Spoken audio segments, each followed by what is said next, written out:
algumas datas que podem ser consideradas de extrema importância para a ciência como um todo. E um desses dias aconteceu em 15 de fevereiro de 1564, na cidade de Pisa, na Itália. Cidade essa que acabara de receber o mais jovem recém-nascido daquela região, um pequeno bebezinho chamado de Galileu de Vincenzo Bonatti de Galilei, ou, para os mais íntimos, apenas Galileu Galilei. Ele que foi simplesmente um dos maiores astrônomos e físicos de toda a história, conhecido até mesmo como sendo o pai da astronomia observacional. No entanto, o que nos interessa nesse momento foi a sua teoria sobre o movimento da queda livre. Teoria essa que dizia que a massa não era responsável por determinar a velocidade da queda dos objetos. Com isso, ele resolve soltar uma grande bala de canhão e uma pequena bala de mosquete de um lugar alto para poder comprovar se de fato a sua teoria estava correta ou não. E com isso, no ano de 1590, Galileu Galilei escolhe o lugar perfeito para realizar o seu experimento, a Torre de Pisa.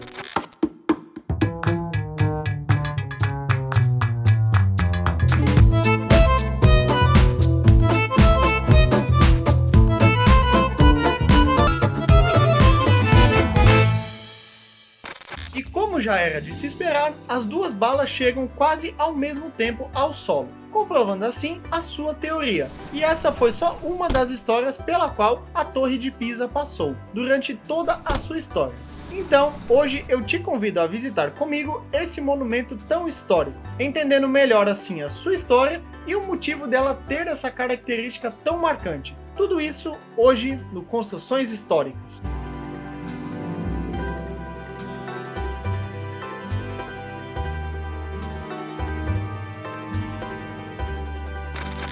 Chega a ser até irônico se a gente parar para pensar que a Itália, conhecida por abrigar inúmeros monumentos famosos por sua engenhosidade e perfeição estética como o Coliseu, o Panteão e o Arco de Constantino, tem entre os seus maiores e mais conhecidos monumentos a famosa e inclinada Torre de Pisa. Torre essa que foi a terceira e última construção do chamado Complexo da Catedral do Campo dos Milagres de Pisa, onde ali também estão localizados o batistério, o cemitério e a própria catedral em si. E o fato curioso é que a torre foi construída afastada da construção principal, coisa que não era nada comum nesses tipos de construção desse período. Ou seja, os caras foram inventar moda e acabaram fazendo caca. Por conta disso, desde que a obra foi concluída, existiram diversas tentativas de explicar como um erro tão grosseiro acabou passando em branco naquela construção. E uma das primeiras teorias levantadas dizia que a inclinação dessa torre seria uma homenagem feita a William de Innsbruck, que era um dos possíveis responsáveis pelo projeto da torre, que possuía justamente uma corcunda em suas costas. Já outra teoria nos conta que a inclinação é resultado de um protesto feito pelos trabalhadores, que supostamente recebiam baixos salários na construção. Porém, a teoria mais aceita pela comunidade científica é de que, na verdade, existe uma camada de subsolo frágil no local onde a torre foi construída. Ou seja, apesar da torre ter sido construída de forma perfeitamente reta, o solo acabou não suportando todo o peso daquele mármore branco acima dele, o que fez com que o governo italiano gastasse milhões e milhões para tentar resolver essa situação. Mas já já a gente chega nesse ponto. Porque antes precisamos falar sobre o arquiteto responsável por dar vida ao projeto. Ou o escultor responsável por dar vida ao projeto. A verdade é que não temos certeza absoluta de quem foi o responsável por esse projeto, já que, de acordo com o pintor e arquiteto Giorgio Vasari, o responsável por dar vida à torre foi o escultor italiano Bonanno de Pisano. Porém, algumas pesquisas garantem que o responsável por isso, na verdade, foi o arquiteto também italiano Giotti Salvi, mas infelizmente essa afirmação também não pode ser comprovada, já que Giotti Salvi costumava assinar todas as obras em que ele trabalhou. Infelizmente, a torre não possui nenhuma assinatura. Mas se a gente levar em consideração os arquitetos desse período, a gente pode entender essa situação toda de uma forma diferente, já que ter uma construção que teoricamente deu errado com a sua assinatura não iria pegar muito bem para a sua carreira como arquiteto. agora que já sabemos quem foi o responsável por construir a Torre de Pisa, ou pelo menos temos uma suposição de quem foi, vamos voltar a falar um pouco mais sobre a história desse monumento, que tem marcado como o início da construção o ano de 1173, durante a Idade Média. Inclusive, eu recomendo que você veja o vídeo da semana passada, onde falamos sobre a Idade Média, já que aqui nesse vídeo vão ter alguns elementos que falamos no vídeo da semana passada. Basicamente, a Torre de Pisa tem como a sua principal função ser um campanário, que tinha simplesmente 7 andares e seguia o estilo de construção românico. E caso você não saiba o que é um campanário, ele também pode ser chamado de torre sineira, que serve justamente para armazenar os sinos das catedrais, como os famosos sinos da Catedral de Notre Dame. Inclusive, lembram que eu disse que a torre possuía 7 andares? Então, isso não foi por acaso, já que existem 7 sinos nessa construção, variando entre 300 e 3.600 quilos, sendo que no maior sino da torre, a princípio parece simplesmente um sino comum. Porém, se você reparar bem ali no cantinho dele, você vai ver um pequeno botãozinho de like. Então, obviamente, eu não posso deixar passar essa oportunidade. Então, aproveitando que você já viu o botão de like, já vai ali do lado e clica no inscreva-se também, que aí você não vai perder mais nenhum vídeo sobre essas construções históricas. Vai lá, ajuda a gente. Mas agora, voltando ao assunto do vídeo, aparece a seguinte questão: por que o número 7? Bem, se você conhece um pouco de música, você provavelmente já sabe o que os 7 sinos de Pisa estão representando.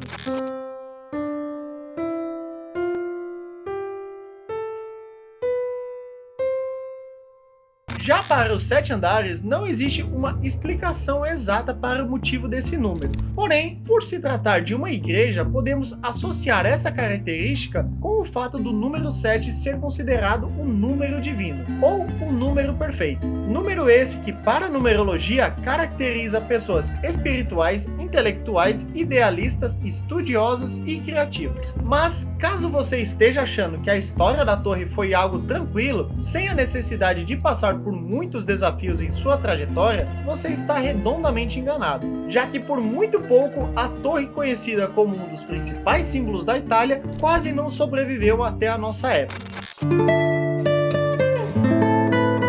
E para começar, vamos logo falar do elefante branco na sala, a inclinação da torre. De início, não era possível reparar na inclinação da torre, já que de fato a inclinação só foi notada cerca de 5 anos depois do início das construções, quando já havia sido construído 3 dos 7 andares totais. E para não desperdiçar o que já havia sido feito, os construtores optaram por construir andares com um dos lados sendo mais alto do que o outro, o que não serviu de muita coisa, já que só serviu para inclinar a torre em outra direção. Mas obviamente isso só se deu porque os caras eram italianos. Eu duvido se com um jeitinho brasileiro a torre não ia estar retinha hoje em dia. Com isso, eles acabaram interrompendo a construção da torre alguns anos depois, devido a guerras que estavam acontecendo naquela região. E por sinal, não foi a única guerra pela qual a Torre de Pisa passou, mas mais pra frente a gente fala isso. O fato é que, por incrível que pareça, por conta da guerra ter paralisado toda aquela região, isso ajudou a promover um certo equilíbrio no solo. E com isso, após o fim dessas guerras, as obras na torre foram retomadas no ano de 1272, pelo arquiteto Giovanni di Simone. Porém, dessa vez o arquiteto responsável pela torre não estava sozinho, já que além dele, o escultor e arquiteto Andrea Pisano também participou da construção dos sinos do 7º andar, que foi feito seguindo o estilo gótico, se diferenciando assim dos demais andares daquela construção, que enfim foi concluída no ano de 1350. Um outro fator que fez com que a torre quase não sobrevivesse até os dias de hoje foi a existência de 4 grandes terremotos desde o início daquela construção, sendo que um deles em especial ocorreu no ano de 1280, que fez com que várias construções no entorno da torre viessem ao chão. Construções essas que inclusive aparentavam ter muito mais firmeza do que a própria Torre de Pisa em si. O fato é que existem diversos momentos em que a Torre de Pisa quase deixou de existir. Porém, antes de seguirmos para o próximo tópico, vale ressaltar um último período de perigo que essa torre passou, a Segunda Guerra Mundial. Nesse período, como todo mundo deve saber, basicamente o mundo inteiro estava em uma guerra, mas quem de fato sofreu mais nesse período foram os países da Europa, que serviram como um campo de batalha nessa guerra. Com isso, em um determinado período, os alemães do Bigodinho encontraram a torre e utilizaram ela como observatório. Ou seja, por se tratar de uma base militar, ela chegou bem perto de ser destruída. Então chame de sorte ou de destino, mas a torre conseguiu sobreviver à Segunda Guerra Mundial. Porém, mesmo sobrevivendo a essa guerra, ainda existia um pequeno problema que precisava ser resolvido nela: a inclinação. Como já falamos antes, ao longo do tempo existiram diversas tentativas de reparo com relação à inclinação da torre. Mas para esse vídeo não se esticar mais, vamos focar apenas nas principais. A primeira realizada por ninguém mais, ninguém menos do que o ditador Benito Mussolini, já que, segundo ele, a torre comprometia a reputação da Itália. Com isso, a incrível solução encontrada por ele foi tentar bombear argamassa na base da estrutura, o que resolveu totalmente o problema, não é mesmo?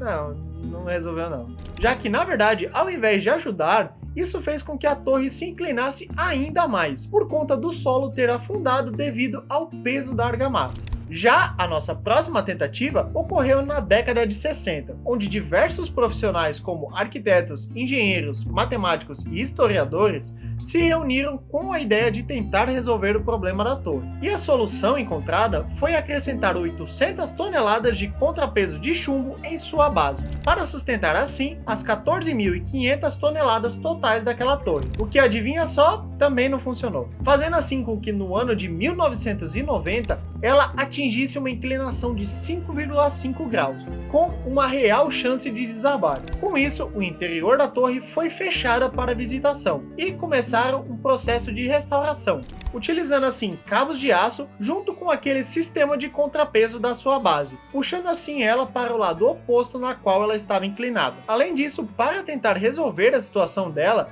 eles ainda precisaram escavar o terreno ao seu redor e utilizar injeções de ar abaixo dela.